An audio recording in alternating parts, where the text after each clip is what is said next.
Hey guys, I have your notes here for section 10.4. So hope you have those notes handy, ready to write on. Also, make sure you have this big table that I gave you. We're going to be using that today. It says the summary of the convergence tests.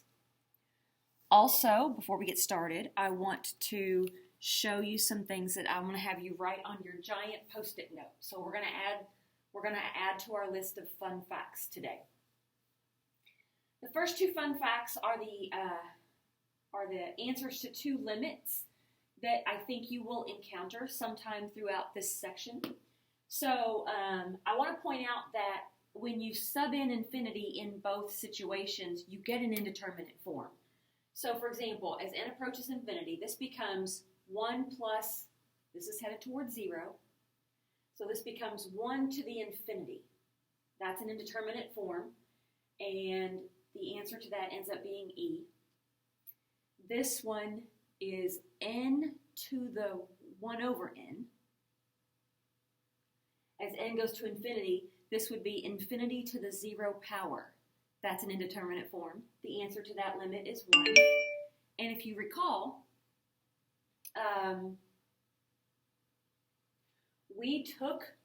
we evaluated limits of an indeterminate form, and what we ended up doing was we forced a fraction. I don't know if you remember that or not. We took the natural log of both sides so that I could bring this down in front and end up putting it underneath to create a fraction so that I could use L'Hopital's rule to evaluate the limit. I have posted a link to a video on the proof of this limit. It's in the comments section where I post your videos for this class. It's kind of cool. It's kind of funny. The guy it's just a short 7-minute video. The guy doing the video is pretty funny. And then if you want to watch it, I encourage you to do so. And then I totally think you all could do this one on your own if you were so inclined. A proof that equals 1. I'm sure some of you nerds will do that. The next thing, and I don't even think you need to write this down.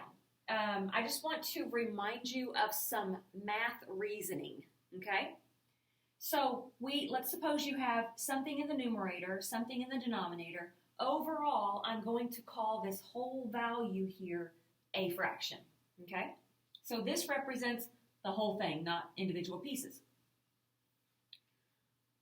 If your denominator stays the same, if your numerator increases, what does that do to the overall fraction? If your numerator increases, your overall fraction value increases. If your numerator decreases, your overall fraction value decreases. Check out the denominator. If your denominator, again, just hold the numerator where it is. If your denominator increases, our denominator is getting bigger and bigger and bigger, well then the value of our fraction starts to diminish. It decreases. When this increases, our fraction decreases. Likewise, when our denominator decreases, the overall value of your fraction is going to increase. We've done a lot of limits with infinity, so this whole concept should make perfect sense to you. Also, we're going to be kind of looking at these two fractions. They're going to be very common. We're going to use them quite a bit in this section. So just a reminder, when x is bigger than 1, x equals 2, x equals 3, x equals 4, whatever, 1 over x is greater than 1 over x squared, right? 1/3 is greater than 1/9. Of course it is. However, when x is a fraction, so when x is a fraction, I would do like same change flip. And turns out 1 over x squared is actually bigger than 1 over x when x is a fraction between 0 and 1. Okay, got that written down on your fun facts page?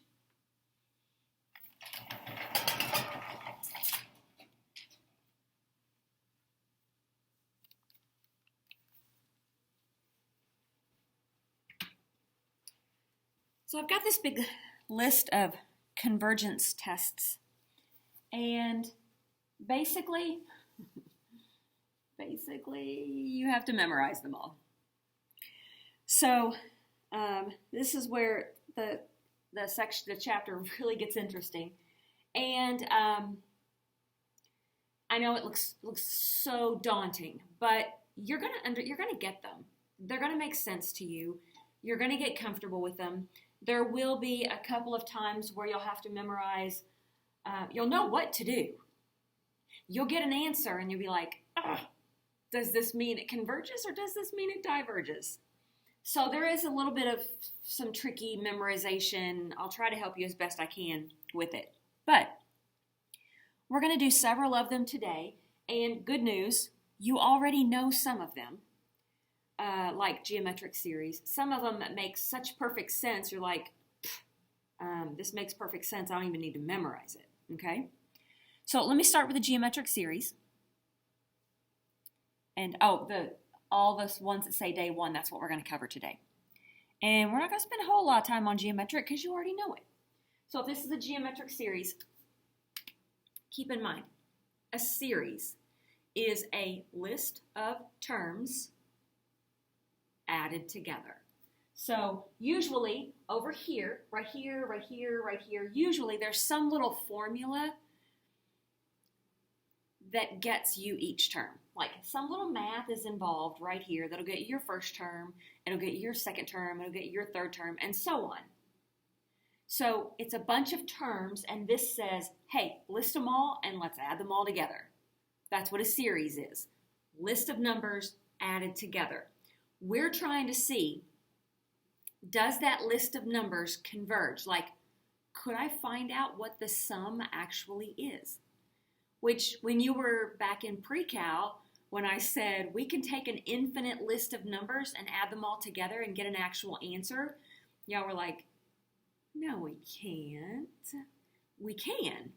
And the most simple one to look at is a geometric series. So, if what you're multiplying by, if r is between -1 and +1, you can say your series converges. We can get an answer to that infinite sum. It diverges if r is not within those restrictions. And a comment you might want to add, hey, we can find this sum by taking our first term over 1 minus r. So sometimes you're going to be asked, does the series converge or diverge? If it converges, go ahead and find its sum. Sometimes. Most of the time, you're just going to be given a series and say, prove that it either converges or diverges. So if it converges, leave it at that. You don't have to find out what it adds to. So sometimes you will, many times you won't have to find the sum. Just you're determining whether or not a sum can be found, even if I don't ask you to find it. Alrighty. So in your notes, we start off first with the geometric series test, which is cool because that's the one you already know. That's a super easy one. This is just a repeat of everything I've just said, blah, blah, blah. Let's do this example. Here's an example. Determine if it converges or diverges. Doesn't even say find the sum. Just does it converge or diverge? So first term is 1. Looks like I'm multiplying by -x² each time. It's geometric. And r is equal to -x². So I can either write, well, I'm going to write that it converges. Not all the time, though.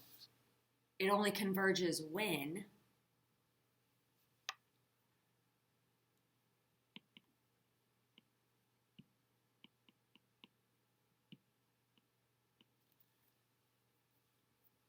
r is between -1 and 1. That's the only time it's going to converge. So I want to solve for x here. So, many of you can look at this and be like, oh, well, in order for that to be true, x itself has to be between -1 and +1. Or I could like do some math on it. I could multiply everything by -1, flip around my symbols. Well, then my symbols are pointing in the wrong direction, so I'm going to flip everything back again. I end up getting this.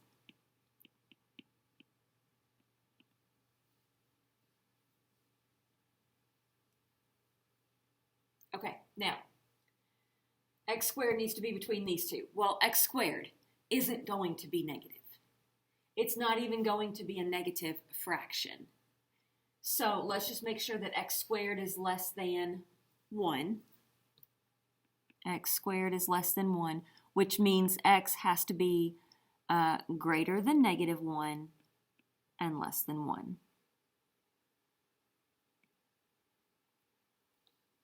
There we go. Okay, so that test is finished. You already knew how to use it. Let's look at the p-series test. So these are examples of a p-series. Here might be one. So keep in mind, this is now our counting variable. So this is 1 over 1 squared, 1 over 2 squared, 1 over 3 squared, 1 over 4 squared, 1 over 5 squared, and so on and so on. This one is, I think that's a half. So this is the square root of 1, the square root of 2, the square root of 3, the square root of 4, and so on. 1 to the 5th, 2 to the 5th, 3 to the 5th, 4 to the 5th, and so on. This, if I move it up, that just becomes n. Okay, but p-series can be written where your counting variable is in your base and you have a constant for an exponent. So, and this should make perfect sense to you. It really should. This series, a p-series, remember, this is our count. This is what's growing. This is our counting variable. This is some constant. This converges when p is greater than 1. So, if I have 1 over n squared, since p is greater than 1, I can say it converges.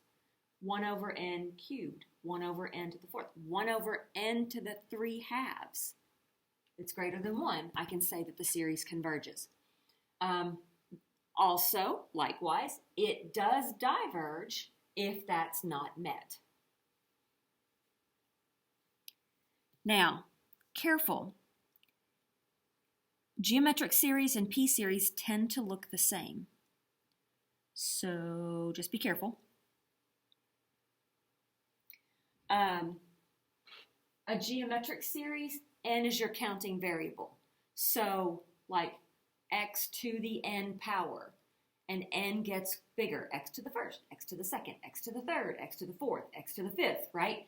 It's your exponent that keeps the counting going. That's geometric series. P-series is when n is your base. The base is what's counting. The base is your counting variable. This is a constant. Make sure you know the difference between the two. Okay, so we've got geometric series, check, we've talked about that. P-series, where's P-series? There it is. See, makes perfect sense. Here's what a P-series looks like. It converges when P is greater than 1. It diverges when P is less than 1. Got it. Good. Moving on. P-series. Nth term, hang on. We have an example. This is a P-series.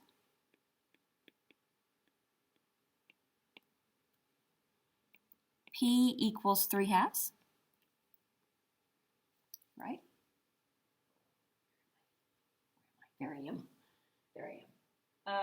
This is a 1, this is a 2, this is a 3. My exponent is my constant. Since P is 3 halves, which is greater than 1, I can say this converges.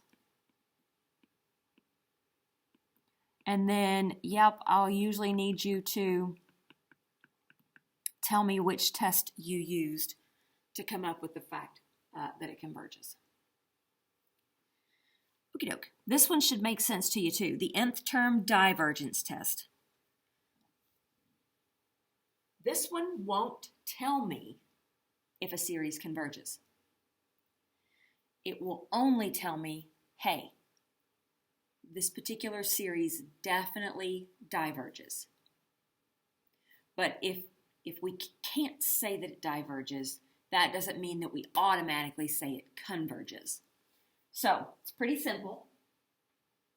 Remember, this is how you obtain your terms. Like there's usually a little math formula here. This is how you obtain your terms. If your terms, as you get way out in your series with your list of terms, if your terms don't approach 0, then your series definitely diverges. For example, what if your terms keep growing? What if your series is just n? So 1 and 2 and 3 and 4 and 5 and 6. Add those all together. Go to infinity. Whoa! Where are your terms headed? Not the sum of your terms. Where is each term headed? If each term, as the farther out we get, does not approach 0, then it diverges. However, just because the limit does approach 0, that's not a test for convergence. If that were the only test, if that were a test for convergence, I wouldn't need that whole big table of convergence tests. I could either say, no, it doesn't approach 0, ha, diverges. Or I could say, yes, it does approach 0, ha, converges. It's not that easy. You can only determine that it diverges on this test.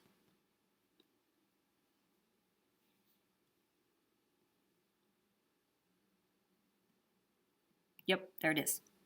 Nth term test. If your terms do not approach 0, it diverges.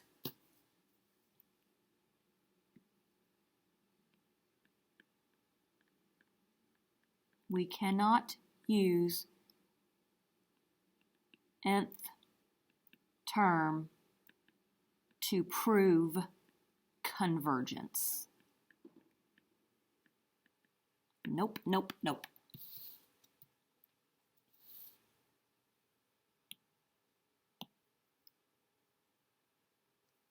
Okay. So for this example, let's check this out. This is how we obtain a sub n.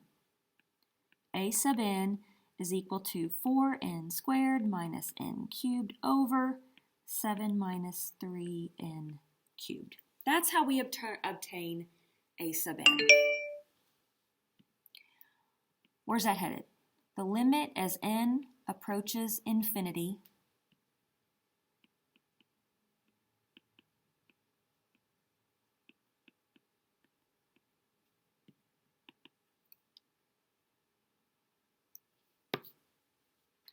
limit as n approaches infinity of a sub n. This is how a sub n is determined. So here's what we've got. We've got a cubic over a cubic. N's headed to infinity. Remember, this becomes irrelevant. This becomes irrelevant. Basically, this ratio, if I just looked at these, this n cubed over n cubed ratio would be the exact same. And these are kind of irrelevant. They're both negative, but this term is 3 times greater than this term. So anyway, we use the leading coefficient. So I've got -1 over -3.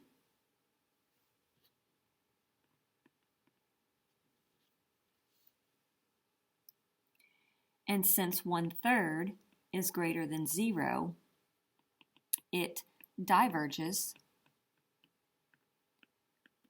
by the nth term test. We don't have to write test every time. They're all tests. So it diverges by the nth term.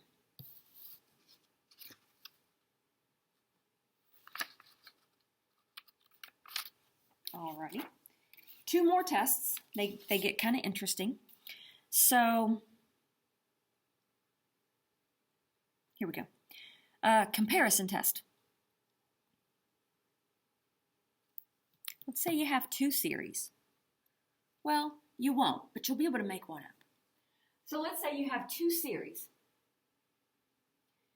If your terms for each series are positive, all right, so let's not look at negative terms. If your terms for each series are positive, and let's say, for the sake of using this test, let's say that each of these terms is greater than its corresponding term here, right? So this first term is bigger than this first term, this second term is bigger than this second term, and so on and so on. This is bigger. If you can tell me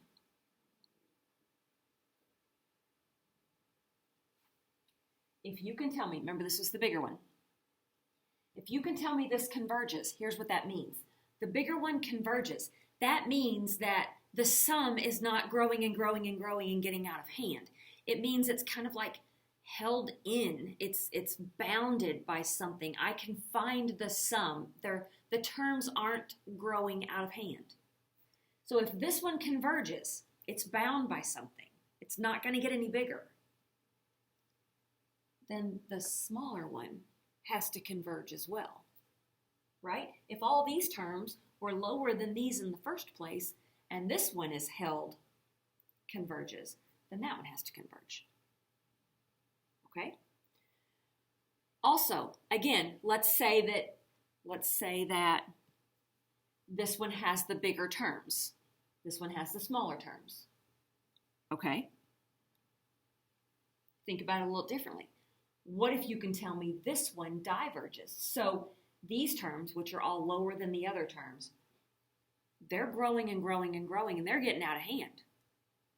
Well, then all the terms that are higher than these are growing and growing and growing and getting out of hand. And, okay, well, let's just try some.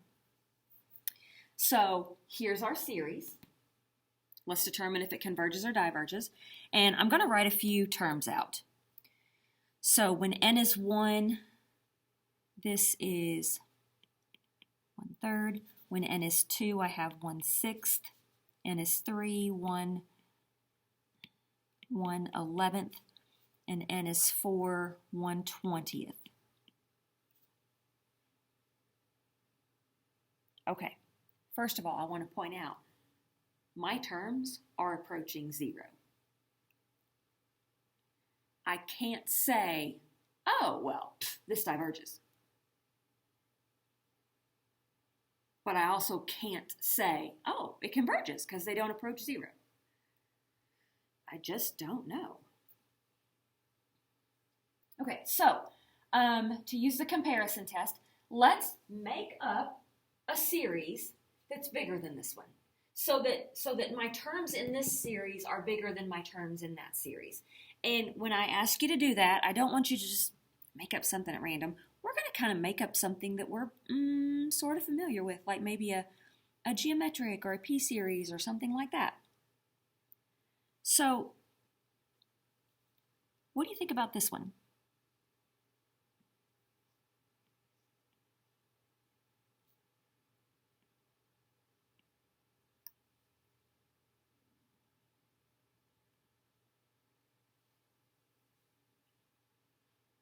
Aren't these values bigger than these values? Whew, let that sink in a minute. They are. They're bigger. Sometimes I just get spacey and I have to write them out. Like, oh, I don't know. I'll have to write a few out. But yeah, this denominator is bigger, so this fraction is bigger. Okay, so we made up one that's larger, so I can say that the one I made up is bigger than the original one in the problem.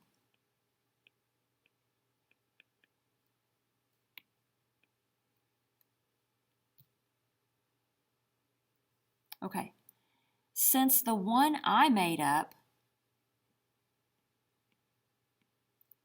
converges, wait, does the one I made up converge? Yeah. Let's geometric.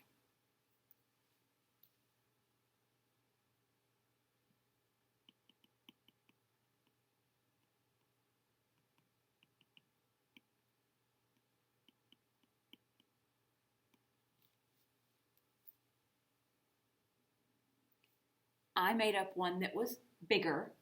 The one that I made up converges. That means the one that's smaller than that is going to have to converge also. So this one, the original one that I was given, also converges by the comparison test.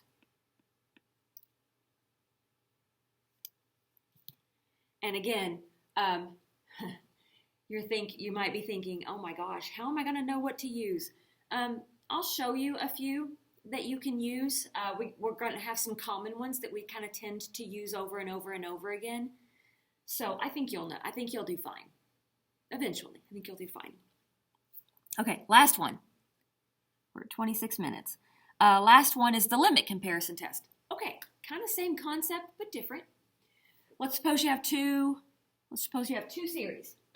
Okay, well, you won't, but you'll make one up. Suppose you have two series. Let's say that your terms are positive. So, same stipulation as above. Let's say your terms are positive.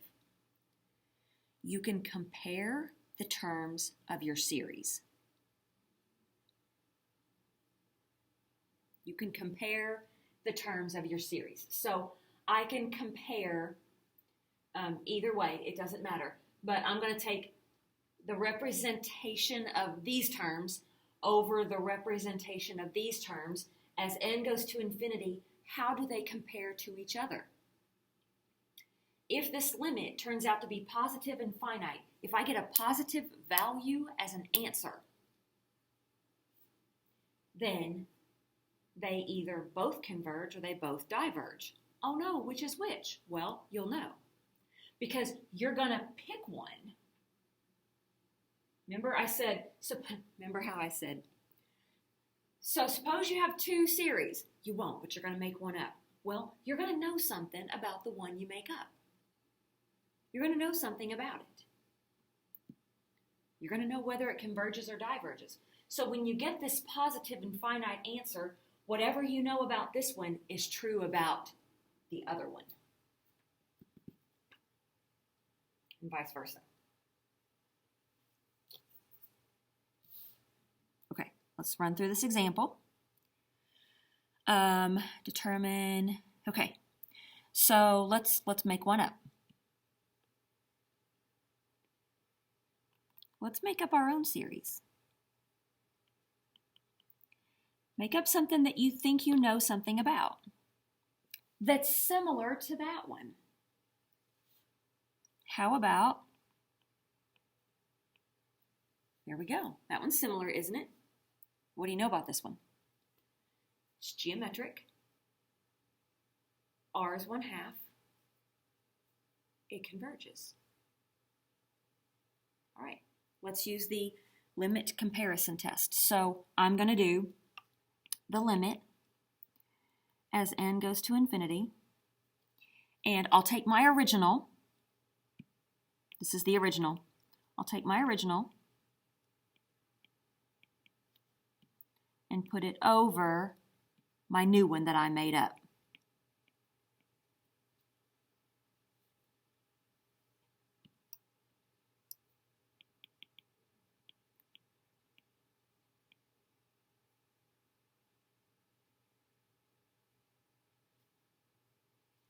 Okay, so let's see. I'm gonna do same change flip, so I end up with 2 to the n on top, and I have 2 to the n minus 1 on the bottom.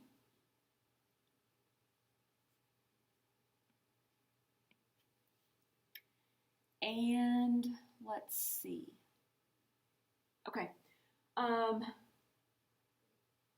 couple ways to do this. Some of you already think you know the answer, and you're probably right.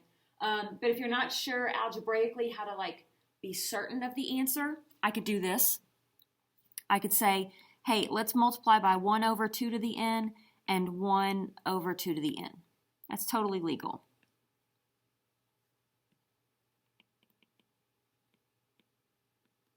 right? So this times this, they kind of cancel out, and I'm just left with 1. This times this, they cancel out, and I'm left with 1. This times this, I've got 1 over 2 to the n. Oh, whoops, what am I doing? 1 over 2 to the n. Now, as n approaches infinity, this is becoming huge. Just kidding, just kidding. 1 over 2 to the infinity, this is becoming huge. This is becoming close to 0. So all in all, this fraction is getting closer, closer, and closer to 1. Okay, here's my conclusion. Since 1 is positive and finite, my original, both of them,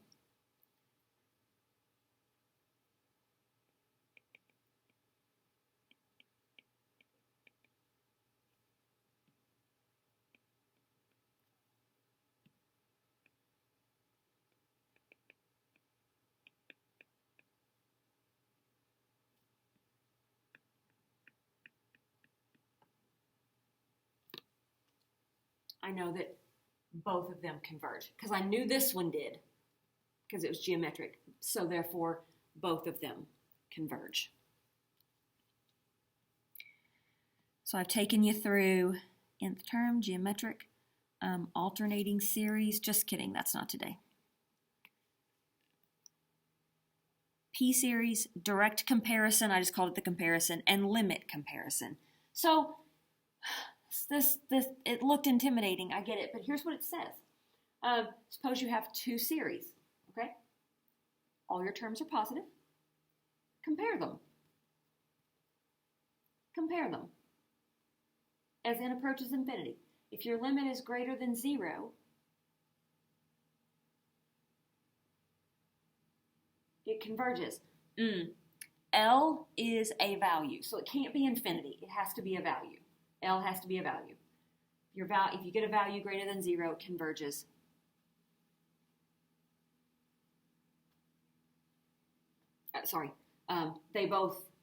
They'll match. Sorry, botch that completely. If that happens, they match. And then direct comparison.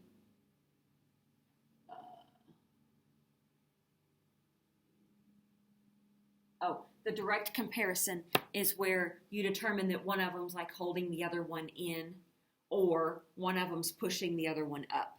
Either way, like that. All right, I'm going to stop before I say anything else silly. Good luck. Get used to using these tests. And everywhere you do 10-4, have this sheet with you.